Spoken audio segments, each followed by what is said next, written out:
Imaginez un instant la scène. Il est 23h14, quelque part, dans une ville comme Rennes. L'heure critique en général. Exactement. Dans une chambre, plongée dans l'obscurité, il y a le visage d'une adolescente. Appelons-la Léa, pour l'exemple. Son visage est éclairé par cette fameuse lueur bleutée dans smartphone. L'image classique d'aujourd'hui, quoi. C'est ça. Et son intention de départ, elle est d'une banalité absolue pour quiconque vit au XXIe siècle. Elle voulait juste regarder une petite vidéo amusante. Juste une seule, en fait, pour relâcher la pression avant de dormir. Le fameux juste une petite dernière. Voilà. Seulement, 1h42 se sont écoulées. Et Léa n'a quasiment pas bougé d'un centimètre. Le plus frappant dans tout ça, c'est qu'elle a à peine cligné des yeux. Ouais, c'est une véritable paralysie attentionnelle. Et sur son écran, on a cette succession frénétique, ininterrompue, de séquences qui durent de 15 à 60 secondes. Face à ce genre de comportement, le réflexe naturel de la plupart des gens, ce serait de blâmer un manque flagrant de volonté ou un manque de discipline personnelle. C'est souvent ce qu'on entend, oui. La faute reposerait sur l'utilisateur. Sauf qu'en fait, ce n'est pas du tout ce qui se passe ici. Ce comportement, c'est le résultat complètement délibéré d'une ingénierie mathématique d'une précision franchement terrifiante. C'est vraiment toute la nuance ici.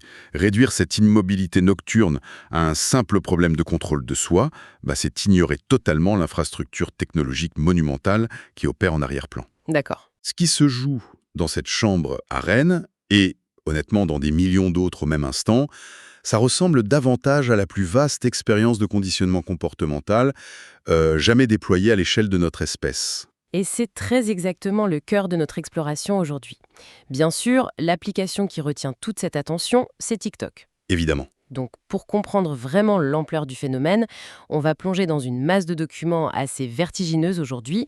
On s'appuie sur une enquête Fleuve de l'avril 2026, publiée par le média Block News. Une enquête très solide d'ailleurs. Ouais. Et on l'a croisée avec des documents judiciaires du département de la justice américain, qu'on appelle le DOJ, des rapports récents du Sénat français, et aussi des études en neurologie. L'idée ici n'est surtout pas de diaboliser bêtement une application de divertissement.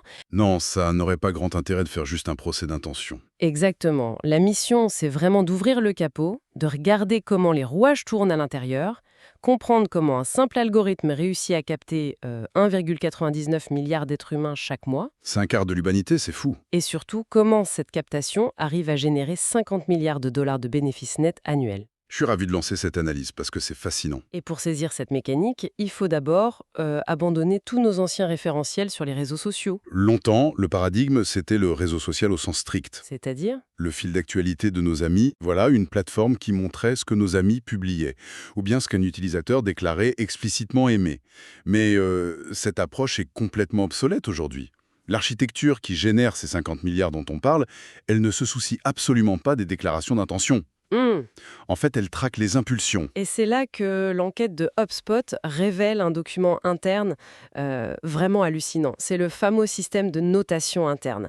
Parce que pour chaque vidéo qui apparaît, l'application ne tire pas au sort. Non, pas du tout. Elle utilise un barème impitoyable sur 30 points et la hiérarchie de ces points détruit littéralement tout ce qu'on pensait savoir sur l'engagement en ligne. C'est très contre-intuitif, oui. Prenons le bouton « J'aime », le petit cœur rouge. On pourrait se dire que c'est le signal fort par excellence, non ? En réalité, le système ne lui accorde que 2 pauvres points sur 30. Seulement 2 points, oui. Et la raison derrière ça, elle est d'une logique psychologique redoutable. Le like aujourd'hui, c'est devenu une simple convention, une sorte de politesse numérique. Ah, on like par réflexe en gros. C'est ça. Le cerveau distribue des cœurs de façon complètement machinale, parfois juste pour soutenir un créateur sans même avoir vraiment enregistré le contenu de la vidéo. Et l'algorithme a très bien compris que cette action consciente n'a aucune valeur prédictive réelle. D'accord, l'intention ne compte pas. Exactement. En revanche, l'effort, lui, compte. Rédiger un commentaire, c'est s'investir, donc ça rapporte 4 points. Le partage, alors là, ça implique un risque social, puisqu'on associe son image à une vidéo en l'envoyant à un ami. Ah oui, c'est plus engageant. Voilà, donc le partage monte à 6 points. Mais le truc, c'est qu'on n'est même pas encore au sommet du barème, là. Le taux de complétion, c'est-à-dire le fait de regarder une vidéo au-delà de 65% de sa durée, ça bondit directement à 8 points. Et le Graal absolu, le comportement ultime qui décroche la note maximale de 10 points, c'est le revisionnage. Regarder la même vidéo une deuxième fois, un boucle, C'est le signal le plus fort. mais c'est quand même assez fou. Pourquoi le fait de revoir une boucle de 15 secondes vaut-il 5 fois plus qu'un j'aime explicite et conscient? En fait, le revisionnage, c'est la signature neurologique d'une friction. D'une friction. Ouais. Quand une boucle recommence et que l'œil reste fixé sur l'écran, ça veut dire qu'un élément a créé soit de la confusion, soit un manque ou même une sorte de fascination morbide. Genre, on n'a pas bien vu le détail à l'arrière-plan. Voilà, le cerveau n'a pas tout compris du premier coup et exige un second passage pour résoudre l'anomalie. Et pour l'algorithme, c'est l'indicateur parfait. L'attention est totalement capturée, sans aucun filtre conscient. D'ailleurs, Xu Zichu, PDG de l'entreprise, a abordé cette logique lors d'une conférence TED en 2023. Il expliquait que le tri ne se fait pas du tout par démographie. Avoir 16 ans et vivre en France, l'algorithme s'en fiche complètement. Totalement. Le tri se fait par clusters, c'est-à-dire des regroupements de micro-intérêts partagés. Si un comptable au Japon, une lycéenne à Rennes et un agriculteur au Brésil partagent la même fascination, disons, pour la peinture fraîche qui s'étale sur un mur, Très satisfaisant à regarder d'ailleurs. exactement, eh bien, ils font tous partie du même cluster pour la machine. Bon, décortiquons un peu tout ça avec une analogie. Allons-y. Imaginez un grand restaurant expérimental. Le serveur, il n'apporte jamais de menu. Il ne vous demande jamais ce que vous désirez manger. À la place, il dépose une micro-bouchée sur la table et ensuite il observe en silence. Une ambiance un peu étrange donc. Très étrange. Il mesure la vitesse à laquelle la personne mastique, il observe la dilatation des pupilles, il regarde si le client a un mouvement de recul ou si au contraire il racle le fond de sa cuillère. Et c'est uniquement à partir de ces réactions purement physiologiques qu'il retourne en cuisine pour préparer le plat suivant.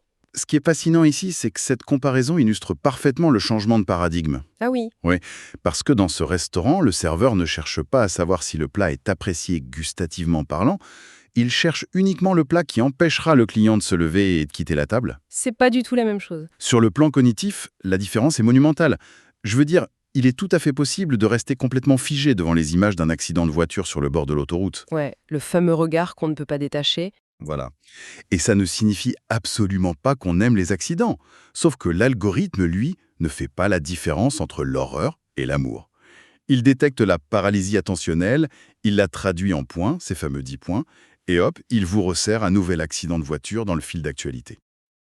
Ce mécanisme pose inévitablement la question de la neurologie derrière tout ça. Parce que ces mathématiques ne se contentent pas de trier des vidéos au hasard. Elles exploitent des vulnérabilités humaines très précises pour gonfler le temps d'écran. C'est le but affiché, oui. Et les chiffres de 2025 donnent vraiment le vertige.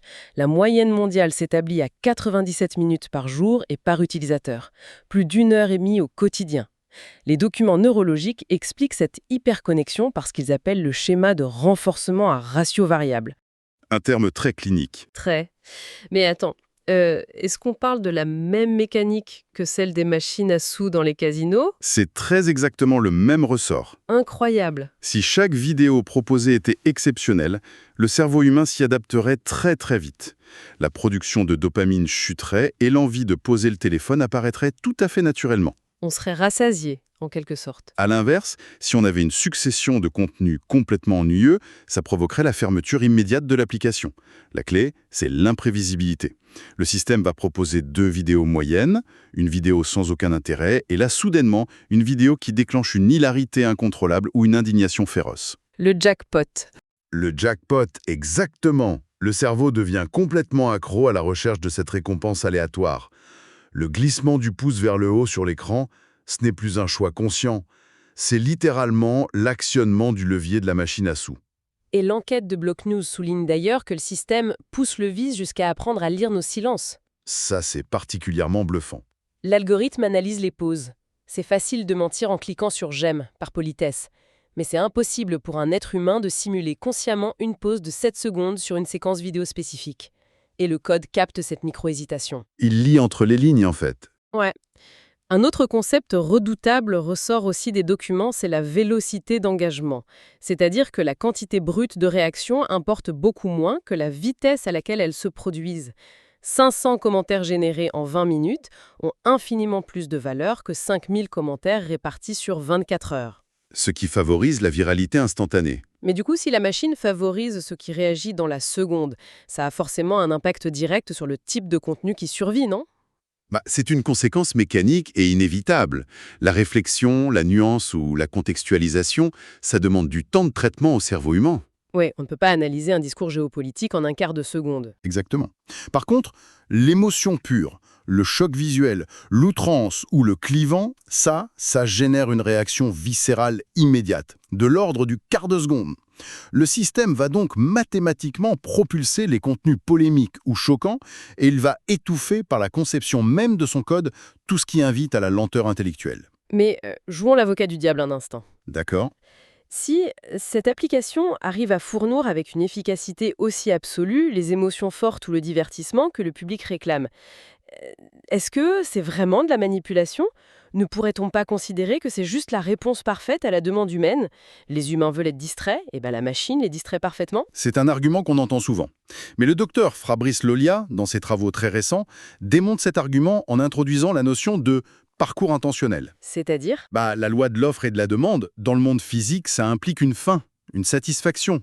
Après un repas copieux au restaurant, les signaux de satiété s'activent dans notre corps et on arrête naturellement de manger. Logique. Mais l'application, au contraire, elle est optimisée pour court-circuiter ces fameux signaux cognitifs de satiété. Elle ne répond pas à une demande de divertissement. Elle crée un état de manque perpétuel. L'usager ne reste pas sur l'écran parce qu'il est satisfait, il reste parce que l'architecture même de l'interface le prive du signal neuronal qui lui dirait que l'expérience est terminée. Et l'impact de ce court-circuit cognitif devient vraiment alarmant quand on observe les cerveaux en plein développement. Le rapport de juin 2025 de l'université Gustave Eiffel qu'on a consulté met en lumière une statistique terrifiante. Hmm. Pour les usagers qui sont identifiés par l'algorithme comme étant psychologiquement vulnérables, le système pousse 12 fois plus de contenu lié au suicide, à la dépression ou à l'automutilation. 12 fois plus. C'est énorme. C'est vertigineux.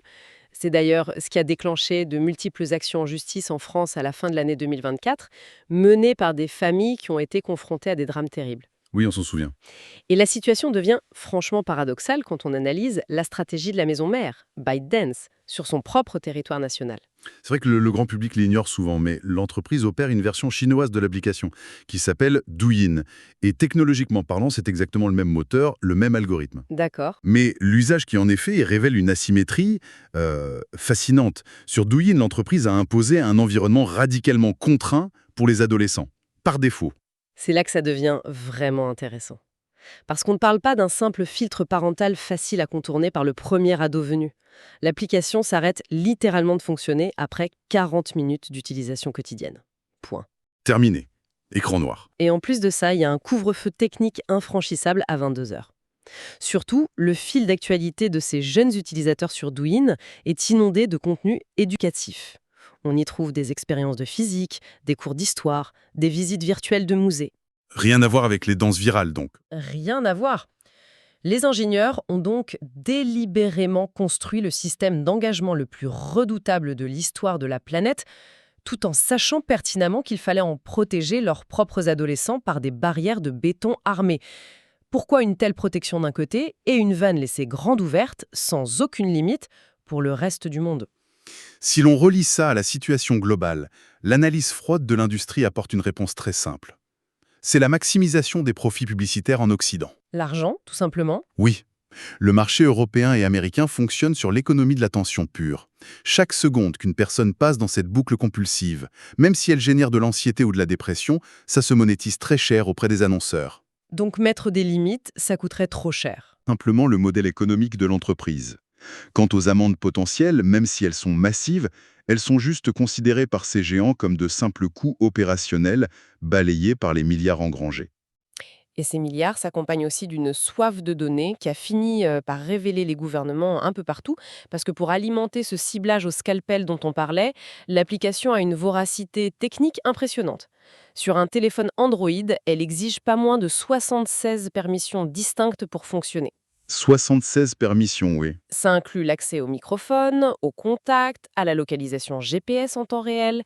Et certaines analyses techniques ont même pointé la capacité de l'application à capter les frappes du clavier via son navigateur interne. Ce qui est extrêmement intrusif. Alors, il faut préciser de manière impartiale que ByteDance a toujours nié formellement utiliser cette fonction de suivi du clavier. Mais la question se pose, pourquoi une simple plateforme de vidéos amusante aurait-elle techniquement besoin d'une telle granularité de données allant jusqu'au mouvement géographique en temps réel? Parce que chaque microdonnée permet d'affiner le fameux profil comportemental. Hmm, Savoir qu'une personne regarde des vidéos de cuisine, c'est une information basique. N'importe quel réseau sait faire ça. ouais. Mais savoir que cette personne regarde ses vidéos de cuisine à 2 heures du matin, alors qu'elle est géolocalisée dans un hôpital et en ayant tapé des mots-clés spécifiques quelques minutes auparavant, ça permet à l'algorithme de déduire un état psychologique extrêmement précis. Et dans le monde de la publicité ciblée, l'état psychologique de l'acheteur, ça vaut de l'or. Et cette accumulation massive d'informations intimes a fini par déclencher une tempête géopolitique historique. On l'a vu avec les documents du département de la justice américain de 2024 qui font état d'un système interne baptisé l'ARC. Oui, le fameux dossier Lark. Alors là encore, on rapporte simplement les faits sans prendre parti. Les allégations du gouvernement américain soupçonnaient ce système LARC de permettre la remontée de données d'utilisateurs vers la maison mère, notamment sur des interactions liées à des sujets socialement très inflammables, comme les armes à feu, l'avortement ou la religion. Et ByteDance a vigoureusement contesté toute utilisation abusive ou transfert illicite de ces données sensibles, bien entendu. Tout à fait. Mais la machine politique était lancée. S'ensuit une série de manœuvres assez folle, une loi signée par Joe Biden en avril 2024 forçant la revente. Ensuite, un sursis inattendu de l'administration Trump en 2025 pour finalement arriver à un accord financier monstrueux en janvier 2026. Et c'est un accord dont les termes méritent vraiment qu'on s'y arrête, parce qu'ils illustrent l'incompréhension presque totale du monde politique face à la réalité technologique de l'intelligence artificielle. Exactement. Le consortium américain, qui est mené par Oracle Silver Lake et MGX, sort le grand carnet de chèques pour racheter 80% de l'entité américaine. D'accord. Sur le papier, le citoyen américain semble rassuré, l'application est américaine à 80%, sauf qu'en regardant les petites lignes de cet accord, on découvre que ByteDance conserve 19,9% des parts. Hmm. Et surtout, la maison mère garde le contrôle total de la propriété intellectuelle de l'algorithme original. Le consortium américain a juste le droit de prendre une version du code et de l'entraîner localement. Une copie, en quelque sorte. Voilà. C'est un peu comme obliger le propriétaire d'un célèbre restaurant 3 étoiles à vendre son établissement sous la contrainte. Les acheteurs américains acquéraient la belle bâtisse, les chaises confortables, la décoration et la base de données de tous les clients. Mais il manque l'essentiel. Bah oui. Le grand chef cuisinier, lui, il prend l'avion pour rentrer chez lui avec la seule et unique copie de la recette de la sauce magique. Les nouveaux propriétaires se retrouvent seuls dans la cuisine avec quelques ingrédients de base, en espérant pouvoir recréer des décennies de savoir-faire gastronomique complètement à l'aveugle. L'image du chef cuisinier pointe vraiment du doigt la véritable illusion de cette transaction géopolitique. C'est fou, hein, quand on y pense. D'ailleurs, Mathilde Veuillet, qui est chercheuse à l'Institut français des relations internationales, explique parfaitement pourquoi cette prétendue cession de l'algorithme n'a aucun sens d'un point de vue informatique.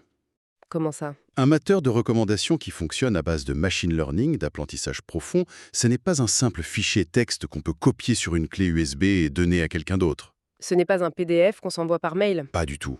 C'est une architecture vivante. C'est un réseau neuronal artificiel qui s'adapte en temps réel, qui est optimisé et corrigé quotidiennement par des bataillons entiers d'ingénieurs au siège de l'entreprise.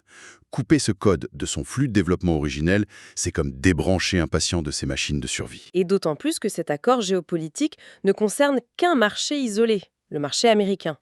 Pour le marché européen et les quelques 28 millions d'utilisateurs réguliers en France, par exemple, la continuité est totale. Il n'y a eu aucune vente, c'est toujours l'algorithme historique, inchangé, avec la fameuse recette du chef qui opère. Et le résultat de cette stratégie, qui semble presque immunisée contre les soubresauts politiques, il s'affiche en grand dans les bilans financiers de 2025. Les fameux 50 milliards de dollars de bénéfices. Oui, et pour donner un ordre de grandeur à ceux qui nous écoutent, c'est un montant supérieur aux bénéfices combinés de géants comme Netflix, Spotify et du réseau X. C'est astronomique. Mais l'enquête de Block News met aussi en lumière une évolution fondamentale de l'application récemment. C'est l'explosion du commerce intégré, le fameux Shop. Ah, TikTok Shop, une vraie révolution dans leur modèle. Le volume d'achats compulsifs réalisés directement sur l'interface de l'application a bondi de 230%. Le flux de vidéos amusantes n'est plus du tout la finalité en soi. Non, ça devient un moyen. Voilà, le contenu organique, les danses, les petits sketchs, ça sert désormais de simple salle d'attente pour la galerie marchande. L'algorithme a muté. Il est passé d'une machine à capter l'attention à un système de conversion d'achat impulsif où la transition entre une vidéo banale et le paiement d'un produit se fait avec une fluidité totale sans jamais quitter l'application. Et là, la boucle est bouclée en fait. La captation des micro-comportements qu'on évoquait au début et la création de ce manque cognitif.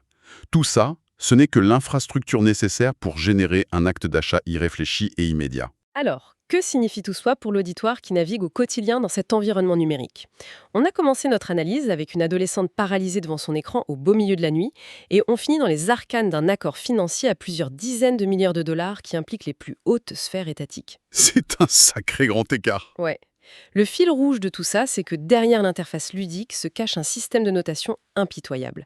Une infrastructure qui mesure nos hésitations, qui exploite le besoin humain de prévisibilité et qui monétise le moindre petit sursaut neurologique, tout en naviguant avec une aisance incroyable à travers les frontières légales internationales. La conclusion est plutôt limpide, non?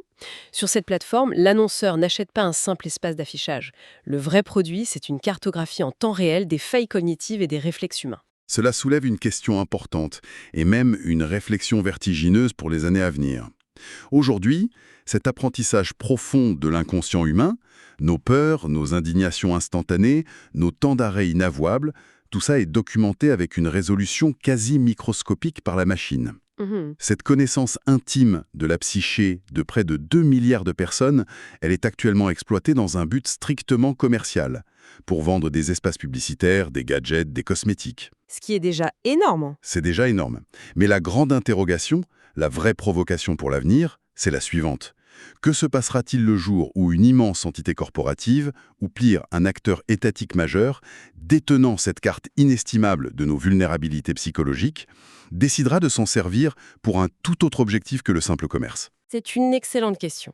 Et c'est une perspective majeure à garder en tête, au moment précis où le pouce amorcera son prochain glissement machinal sur l'écran.